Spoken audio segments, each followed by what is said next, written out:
மாசெல்லா சுத்தமா திருப்புண்ணிய தீர்த்தத்தினால் குற்றம் நீங்கி விடகுணம் மாறேற்ற ஆட்டுக்குட்டியின் இரத்தத்தினால் மாசில்லா சுத்தமா திருப்புண்ணிய தீர்த்தத்தினால் குற்றம் நீங்கி விடகுணமாறேற்ற ஆட்டுக்குட்டியின் இரத்தத்தினால். தேவனுடைய நாமத்திற்கு மகிமை உண்டாவதாக. வாரத்தின் முதல் நாளிலே நாம் சபையாக ஒன்று சேர்ந்து தேவனை தொழுது கொள்வது என்பது நமக்கு கிடைக்கப்பட்டிருக்கிறதான மிக பெரிதான ஸ்லாக்கியம். ஆகையினாலே நாம் நன்றி உணர்வோடு மகிழ்ச்சியோடு முழுமனதோடு ஆவியோடு உண்மையாக அவரை நாம் தொழுது கொள்வோம். தூக்கமாக ஒரு பாடலை நாம் தெரிந்து கொள்வோம். சகோதரர்களை அன்போடு அழைக்கின்றோம். கலங்கிடாதே நீ திகைத்திடாதே, காக்கும் முன் தேவன் நான் என்றாரே. கலங்கிடாதே, கவலையால் உள்ளம் கலங்கி போனாலும் கண்ணீரே உந்தன் உணவானாலும். கவலையால் உள்ளம் கலங்கி போனாலும் கண்ணீரே உந்தன் உணவானாலும். கஷ்டங்கள் உன்னை சூழ்ந்து கொண்டாலும் கரம் பிடித்தே உன்னை நடத்திடுவாரே. கஷ்டங்கள் உன்னை சூழ்ந்து கொண்டாலும் கரம் பிடித்தே உன்னை நடத்திடுவாரே. அலைகள் மோதி படகு அசைந்தால் அமைதி தரவே வந்திடுவார். அமைதி தரவே வந்திடுவார். கலங்கிடாதே நீ திகைத்திடாதே, காக்கும் முன் தேவன் நான் என்றாரே. கலங்கிடாதே. முதலாவது துதி ஜெபத்தை ஏறெடுக்கும்படியாக சகோதரர் ஒருவரை அன்போடு அழைக்கின்றோம். பரலோகத்தில் வாசமாக இருக்கிற எங்கள் நல்ல பிதாவே, இக்காலத்தில் எங்களை அற்புதமாக வழிநடத்தி கொண்டு வருகிறவரே, உம் கிருபையாலும் உம் இரக்கத்தாலும் நாங்கள் வாழ்கிறோம். எங்களால் ஆகுமென்று யோசிக்கும் தகுதி கூட இல்லாதவர்கள், எங்களுடைய தகுதியெல்லாம் உமது குமாரனும் எங்கள் ஆண்டவருமாகிய இயேசுவில் இருக்கிறது. இந்த நாளிலே அவர் மூலமாய் அவர் இரத்தத்தால் கழுவப்பட்டவர்களாய் பலவீனராகிய நாங்கள் ஆவியின் பலத்தால் உம் சமூகத்தில் வந்து உம்மை தொழுது கொள்ள காத்திருக்கிறோம். நல்ல பிதாவே, எல்லாருமாய் சேர்ந்து எங்களை ஒரு பலி போல மொத்தமாக பலிபீடத்தின் மேலே ஒப்புக் கொடுக்கிறோம். இந்த நாளில் உம்மை தொழுது கொள்வதனால் உண்டாகிற ஆசீர்வாதம், சமாதானம், சுகம் அனைத்தையும் பெற்றுக்கொள்ள வாஞ்சையாய் எங்களை தாழ்த்துகிறோம். எங்கள் பாவ குற்றங்களை மன்னித்து எங்களை சுகந்த வாசனையாக முகர்ந்து எங்களை பலியாக ஏற்றுக்கொண்டு ஆசீர்வதிப்பீராக. நீ செய்த எல்லா உபகாரங்களுக்காக நன்றி என்று சொல்வதை தவிர வேறொன்றும் எங்களிடத்தில் இல்லை. எங்களை தாழ்த்துகிறோம், உம்மை உயர்த்துகிறோம். இயேசு கிறிஸ்துவின் பரிசுத்த நாமத்தில் துதித்து ஜெபிக்கிறோம் பிதாவே, ஆமென். பிதா குமாரன் பரிசுத்தாவின் நாமத்திலே உங்களை வாழ்த்தி ஆசீர்வதித்து இந்த உலகளாவிய பொது தொழுகைக்கு வரவேற்கிறதுல மிகவும் மகிழ்ச்சி அடைகிறேன். அன்பான சகோதரர்களே, அன்பு தோழர்களே, உலகளாவிய என் தமிழ் மக்களே, அற்புதமான இந்த நாளில் நமது ஆண்டவராக இருக்கிற இயேசுவினுடைய உயிர்த்தெழுதலை மீண்டும் மீண்டும் மீண்டும் நாம் சிந்தித்து நம்முடைய இருதயத்திலிருந்து தேவனுக்கு நன்றி செலுத்துகிறோம். இந்த நாளிலே வாசிப்பதற்கான ஒரு பகுதியாக எபிரேயருக்கு எழுதிய நிருபம் 2வது அதிகாரம் கடைசி 5 வசனங்களை தியான பகுதியாக நாம் தெரிந்து கொள்ளலாம். ஆதலால் பிள்ளைகள் மாம்சத்தையும் இரத்தத்தையும் உடையவர்களாயிருக்க அவரும் அவர்களைப் போல மாம்சமானார். மரணத்துக்கு அதிகாரியாகிய பிசாசானவனை தமது மரணத்தினாலே அழிக்கும்படிக்கும் ஜீவகாலமெல்லாம் மரண பயத்தினாலே அடிமைதனத்துக்குள்ளானவர்கள் யாவரையும் விடுதலை பண்ணும்படிக்கும் அப்படியானார். ஆதலால் அவர் தேவ தூதருக்கு உதவியாக கை கொடாமல் ஆபிரகாமின் சந்ததிக்கு உதவியாக கை கொடுத்தார். அன்றியும் அவர் ஜனத்தின் பாவங்களை நிவர்த்தி செய்வதற்கு ஏதுவாக தேவ காரியங்களை குறித்து இரக்கமும் உண்மையும் உள்ள பிரதான ஆசாரியராய் இருக்கும்படிக்கு எவ்விதத்திலும் தம்முடைய சகோதரருக்கு ஒப்பாக வேண்டியதாயிருந்தது. ஆதலால் அவர் தாமே சோதிக்கப்பட்டு பாடுபட்டதினாலே அவர் சோதிக்கப்படுகிறவர்களுக்கு உதவி செய்ய வல்லவராயிருக்கிறார் என்பதே. அன்பான தகப்பனே, உமது ஜனத்தை ஆசீர்வதியும். கேட்கிற மக்கள் விசுவாசமுள்ளவர்களாய் மாறும்படி ஆசீர்வதியும். உலகளாவிய உமது திருச்சபைக்காக ஸ்தோத்திரம். கர்த்தராகிய இயேசுவின் நாமத்தில் ஜெபம் கேளும் ஜீவனுள்ள எங்கள் பிதாவே, ஆமென். வாசித்த இந்த 5 வசனங்களும் ஒரு 5 மண்டபங்கள் போல, 5 மலை குன்றுகளைப் போல, 5 சமுத்திரங்களைப் போல, 5 பேராறுகளைப் போல நம்முடைய வாழ்க்கையை ஆக்கிரமிப்பு செய்கிறது. இயேசு கிறிஸ்து ஏன் மாம்சமானார்? ஆதாம் முதற்கொண்டு நீங்களும் நானும் மாம்சமாய் இருக்கிறோம். ஆகவே அவர் மாம்சத்தை உடையவராக, இரத்தத்தை உடையவராக வந்தார். இந்த மாம்சத்திலும் இரத்தத்திலும் இருக்கிற மனிதனுக்கு ஒரு முடிவு இருக்கிறது. ஆதாம் மரித்தான். ஆக ஆதாமுக்குள் எல்லாரும் மரிக்கிறார்கள். இந்த மரணத்துக்கு காரணமாக பிசாசானவன் இருக்கிறான். ஆக 14வது வசனத்தில் மரணத்துக்கு அதிகாரியாகிய பிசாசானவனை தமது மரணத்தினாலே அழிக்கும்படிக்கு, நாம் எல்லாரும் மாம்சமாக இருக்கிறோம், நமக்குள் இரத்தம் ஓடுகிறது, மரணம் நம் தலையின் மீது இருக்கிறது. இயேசு மாம்சமானார், இரத்த ஓட்டம் உடையவரானார். ஏன்? பிசாசானவனை தமது மரணத்தினாலே அழிக்கும்படி அப்படி ஆனார். ஜீவகாலமெல்லாம் மரண பயத்தினாலே அடிமைதனத்துக்குள்ளானவர்கள் யாவரையும் விடுதலையாக்கும்படி அப்படியானார். பிறந்த நாள் முதற்கொண்டு ஒவ்வொரு நாளும் மரண பயத்தினால் எல்லா மனிதர்களும் நிறைந்திருக்கிறார்கள். மரணத்தை நினைக்காத மனிதனே இல்லை. மனிதன் மரண பயத்திலே காலம் முழுதும் வாழ்கிறான். மரணத்திலிருந்து தப்புவதற்காக எல்லா முயற்சிகளையும் எடுத்துக்கொள்கிறான். மரணம் பயமாக இருக்கிறது. ஆக மரண பயத்துக்குட்பட்டவர்களை மரணத்தின்று விடுதலையாக்கும்படி இயேசு மாம்சமானார். உலகத்தில் ஆதாம் ஏவாள் பாவம் செய்வதற்கு முன்பாக தேவ தூதர்கள் பாவம் செய்திருக்கிறார்கள். தேவ தூதர்கள் பாவம் செய்த பொழுது தேவன் அவர்களுக்கு மறுவாழ்வு கொடுக்கவில்லை. செகண்ட் சான்ஸ் அவர்களுக்கு கிடைக்கல. When the angels were sinned, they were not given a second chance. தேவ தூதர்கள் பாவம் செய்த பொழுது அவர்களுக்கு மறுபடியும் வாய்ப்பு கொடுக்காமல் ஆபிரகாமின் பிள்ளைகளாகிய விசுவாசிகளாகிய உங்களுக்கும் எனக்கும் அவர் மறு வாய்ப்பை கொடுக்கிறார். எல்லா மனிதன் மீதும் அவர் அக்கறை கொண்டிருக்கிறார். ஆபிரகாமை போல தேவனை விசுவாசிக்கிற மனிதர்களுக்கு அவர் மறுவாழ்வு கொடுக்கும்படி தேவ தூதருக்கு கை கொடாமல் ஆபிரகாமின் பிள்ளைகளாகிய உங்களுக்கு எனக்கும் நம்முடைய கையை பிடித்து மரண குழியிலிருந்து நம்மை தூக்கி விடுகிறவராக அவர் சிலுவையிலே மரித்தார். ஆதலால் அவர் தேவ தூதருக்கு உதவியாக கை கொடாமல் ஆபிரகாமின் சந்ததிக்கு உதவியாக கை கொடுத்தார். அன்றியும் அவர் ஜனத்தின் பாவங்களை நிவர்த்தி செய்வதற்கு ஏதுவாக தேவ காரியங்களை குறித்து இரக்கமும் உண்மையும் உள்ள பிரதான ஆசாரியராய் இருக்கும்படிக்கு எவ்விதத்திலும் தம்முடைய சகோதரருக்கு ஒப்பாக வேண்டியதாக இருக்கிறது. இயேசு மனிதராக வந்த பொழுது அவர் நம்மை போலவே இருக்கிறார்.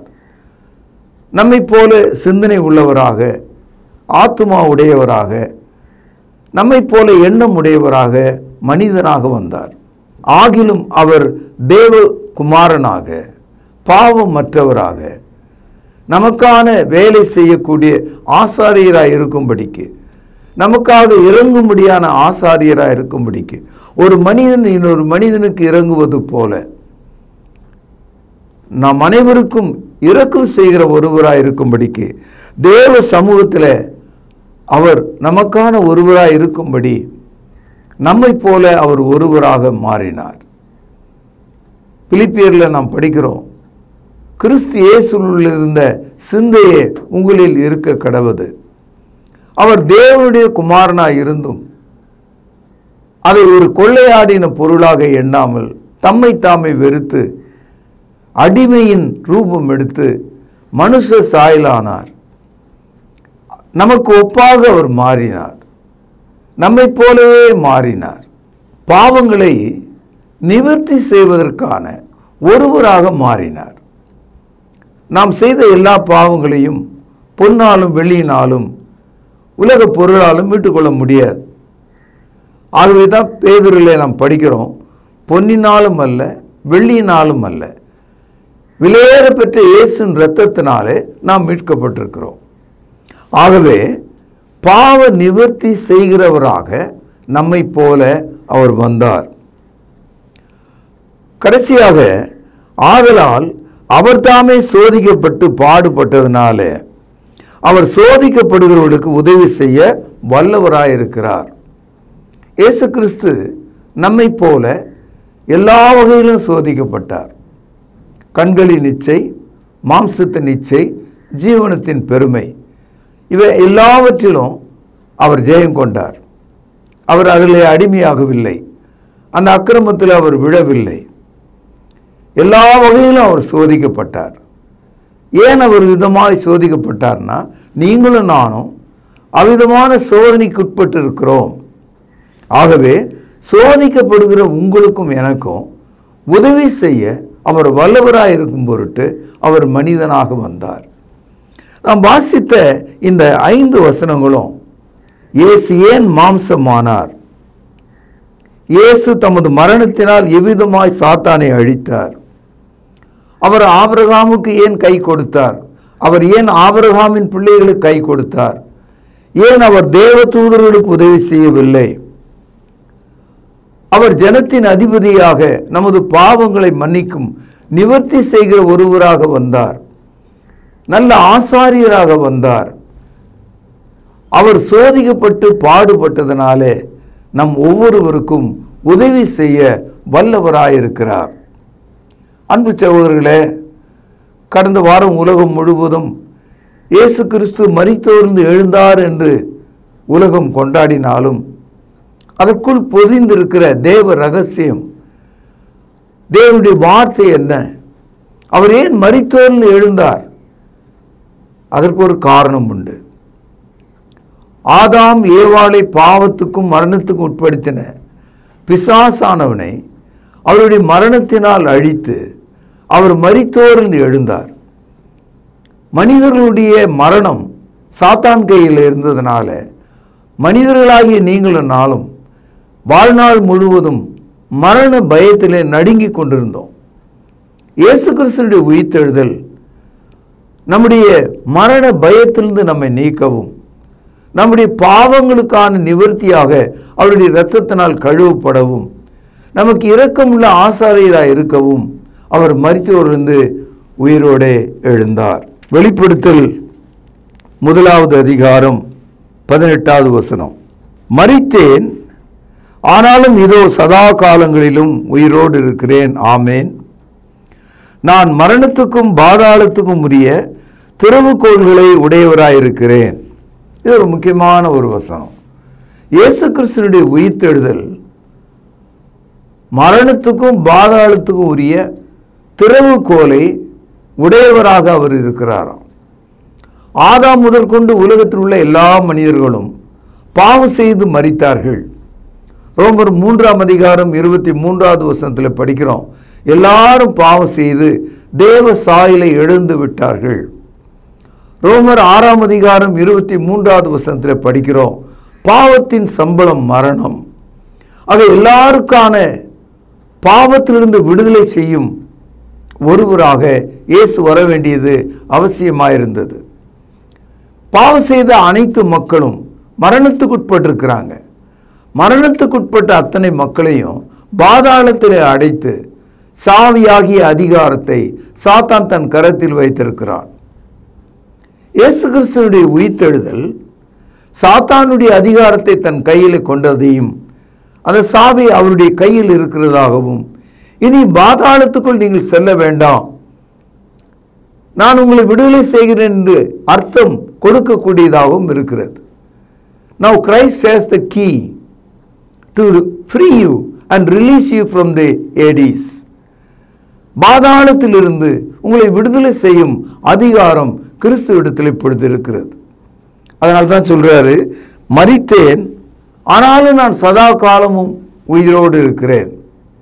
மத்தேயு 28ஆம் அதிகாரம் 18வது வசனத்தில் படிக்கிறோம், உயர வானத்திலும் தாழ பூமியிலும் சகல அதிகாரம் எனக்கு கொடுக்கப்பட்டிருக்கிறது, அந்த திறவுகோல் என்னிடத்தில் இருக்கிறது என்று சொல்லுகிறார். கொலோசியர் 2ஆம் அதிகாரம் 9வது வசனத்தில் தேவத்துவத்தின் பரிபூரணம் எல்லாம் சரீர பிரகாரமாக அவருக்குள் வாசமாயிருக்கிறது. தேவன் என்னென்ன காரியங்களை உங்களுக்குள் செய்ய விரும்புகிறாரோ அத்தனையும் இயேசு கிறிஸ்துவினுடைய சரீரத்தின் வழியாக, அந்த திறவுகோலின் வழியாக, அந்த அதிகாரத்தின் வழியாக உங்களுக்கு செய்கிறார். சகோதரர்களே, இந்த இடத்துல நீங்கள் புரிந்து கொள்ள வேண்டிய ஒரு விஷயம், உலகத்தில் எல்லா மனிதர்களையும் தேவன் ரட்சிக்க விரும்பினாலும் ஆபிரகாமை போல தேவனிடத்தில் விசுவாசமாக இருக்கிற மனிதனை அவர் ரட்சிப்பது அவருக்கு பிரியமாக இருக்கிறது. எல்லா மனிதர்களும் ரட்சிக்கப்படவில்லை. நீங்கள் இயேசுனுடைய மரணத்தையும் அடக்கத்தையும் உயிர்த்தெழுதலையும் பரிபூர்ணமாக விசுவாசித்தால் ஆபிரகாமை போல நீங்கள் இருக்கிறீர்கள். உங்களுடைய விசுவாசத்தை தேவன் நீதியாக மாற்றி உங்களை அவர் ரட்சிக்க விருப்பம் உள்ளவராயிருக்கிறார். ரோமருக்கு எழுதிய நிருபம் 4வது அதிகாரம் 5வது வசனம், ஒருவன் கிரியை செய்யாமல் பாவியே நீதிமானாக்கிறவிடத்தில் விசுவாசம் வைக்கிறவனாய் இருந்தால் அவனுடைய விசுவாசமே அவனுக்கு நீதியாக எண்ணப்படும். நீங்கள் விசுவாசத்தினாலே ரட்சிக்கப்படுகிறீர்கள், கிரியைகளினால் அல்ல. நீங்கள் செய்த எந்த ஒரு நல்ல காரியங்களால் அல்ல, உங்கள் பணம் பதவி அதிகாரத்தினால் அல்ல, உங்கள் பொன் வெள்ளி இவைகளால் அல்ல. இயேசுவின் இரத்தத்திலே விசுவாசம் வைக்கிற உங்களுக்கு தேவன் நீதியாகிய ரட்சிப்பை தாராளமாக வழங்குகிறார். 1 பேதுரு 1வது அதிகாரம் 18வது வசனம், உங்கள் முன்னோர்களால் பாரம்பரியமாய் நீங்கள் அனுசரித்து வந்த வீணான நடத்தை நின்று அழிவுள்ள வஸ்துக்களாகிய வெள்ளியினாலும் பொன்னினாலும் மீட்கப்படாமல் குற்றமில்லாத 1, மாசற்ற 2, ஆட்டுக்குட்டியாகிய 3, கிறிஸ்துவின் விலையேற பெற்ற இரத்தத்தினாலே 4 மீட்கப்பட்டீர்கள் என்று அறிந்திருக்கிறீர்களே 5. இந்த உலகத்தில் நிறைய பாரம்பரியங்கள், பழக்கங்கள், மத வழக்கங்கள், இந்த உலகம் முழுவதும் எல்லா மதத்திலும் பார்த்தீங்கன்னா அந்த கடவுளுக்கு திருப்தி செய்யும்படி என்னென்ன செய்கிறார்கள், எவ்வளவு காரியங்களை நடப்பிக்கிறாங்க. நெருப்பின் மேல் ஓடுகிறாங்க, மலையின் மேலே ஏறுகிறாங்க, தோளிலே சுமக்கிறாங்க, சாப்பிடாமல் உபவாசமாக இருக்கிறார்கள், முயற்சி எடுக்கிறாங்க எல்லா மதத்திலையும். ஆனால் இங்கே என்ன சொல்கிறாரு, குற்றமில்லாத மாசற்ற ஆட்டுக்குட்டியின் கிறிஸ்துவின் விலையேறப்பட்ட இரத்தத்தினாலே நீங்கள் மீட்கப்பட்டவர்களாக இருக்கிறீர்கள். உங்களுக்கு பொண்ணும் தேவையில்லை, பொருளும் தேவையில்லை, உழைப்பும் தேவையில்லை, எந்த முயற்சியும் தேவையில்லை. எபேசியர் 2வது அதிகாரம் 8வது வசனம், கிருபையினாலே விசுவாசத்தை கொண்டு ரட்சிக்கப்பட்டீர்கள். இது உங்களால் உண்டானது அல்ல, தேவனுடைய ஈவு. ஒருவரும் பெருமை பாராட்டாதபடிக்கு இது கிரியைகளினால் உண்டானது அல்ல. Christianity it is not a religion of work.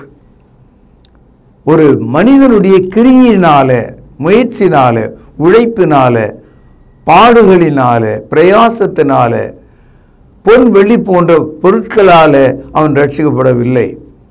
கிருபையினாலே ரட்சிக்கப்படுகிறான். நீங்கள் கிருபையினால் ரட்சிக்கப்படுவதற்கு காரணமாக விசுவாசம் இருக்கிறது. ஆகவே தேவன் ஆபிரகாமுக்கு கை கொடுத்தார், பாவம் செய்த தேவ தூதர்களுக்கு அவர் கை கொடுக்கவில்லை.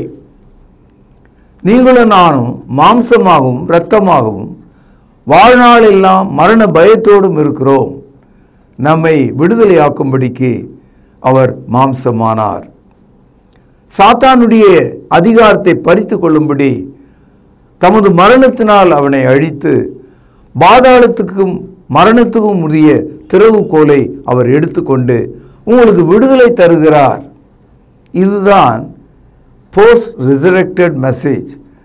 இயேசுனுடைய உயிர்த்தெழுதலுக்கு பிறகு நாம் கற்கிற பாடமாக இருக்கிறது. இயேசு கிறிஸ்து மெய்யாகவே அவர் உயிர்த்தெழுந்ததனால இந்த ஆசீர்வாதங்களை விசுவாசிக்கிற உங்களுக்கும் எனக்கும் அவர் வழங்குகிறார். அவர் தாமே சோதிக்கப்பட்டு பாடுபட்டதனால சோதிக்கப்படுகிற உங்களுக்கும் எனக்கும் நம்மை உணர்ந்து கொள்ளக்கூடிய ஒரு ஆசாரியராக, இரட்சகராக, மீட்பராக அவர் இருக்கிறார். அவர் நல்ல ஆசாரியராக இருக்கிறார். அவர் சிந்திய இரத்தத்தினால் எப்போது நம்மை கழுவி கொண்டிருக்கிறார். இப்படிப்பட்ட ஆறுதலின் வார்த்தையினால இந்த தொழுகையை நீங்கள் நிறைவு செய்து தேவனுக்கு பிரியமாக இருக்கவும், கர்த்தராகிய இயேசுவின் வருகைக்கு ஆயத்தப்படவும் உங்களை கேட்டு செய்தியை நான் நிறைவு செய்கிறேன். பிரார்த்தனை செய்வோம். அன்பான தகப்பனே, கிறிஸ்துவானவர் மரித்தோரிலிருந்து எழுந்ததினாலே பிசாசை வென்று அவன் கரத்தில் உள்ள பாதாளத்துக்கும் அடிமைதனத்துக்கும் உரிய திறவுகோலை பறித்து கொண்டு ஜெய வீரராக, நல்ல ஆசாரியராக, இறங்குகிறவராக, எங்களை ரட்சிக்கிறவராக, அவர் தமது இரத்தத்தினால் எங்களை காப்பாற்றுகிறவராக இருப்பதற்காக உமக்கு ஸ்தோத்திரம்.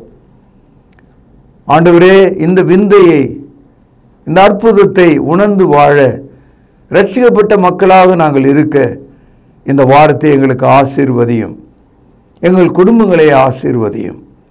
ஆண்டவர் இயேசுவின் நிமித்தமே ஜெபம் கேளும் ஜீவனுள்ள எங்கள் நல்ல பிதாவே, ஆமென். நம்முடைய கர்த்தராகிய இயேசு கிறிஸ்துவினுடைய கிருபையும் பிதாவின் அன்பும் பரிசுத்த ஆவியானவரின் ஆசீர்வாதமும் வழி நடத்துதலும் நம் அனைவரோடும் சதா காலமும் நிலைத்திருப்பதாக, ஆமென். கிறிஸ்து இயேசு தம்முடைய சரீரத்தை நமக்காக கிழிக்கு கொடுத்து தன்னுடைய இரத்தத்தை சிந்தினார். அவருடைய பந்தியை நினைவு கூறத்தக்கதாக நாம் ஆயத்தமாவோம். வழிநடத்தும்படியாக சகோதரர்களை அன்போடு அழைக்கின்றோம். கர்த்தருடைய பந்தியிலே பங்கு கொள்ளும்படி நம்மை நாமே ஆயத்தப்படுத்துவோம்.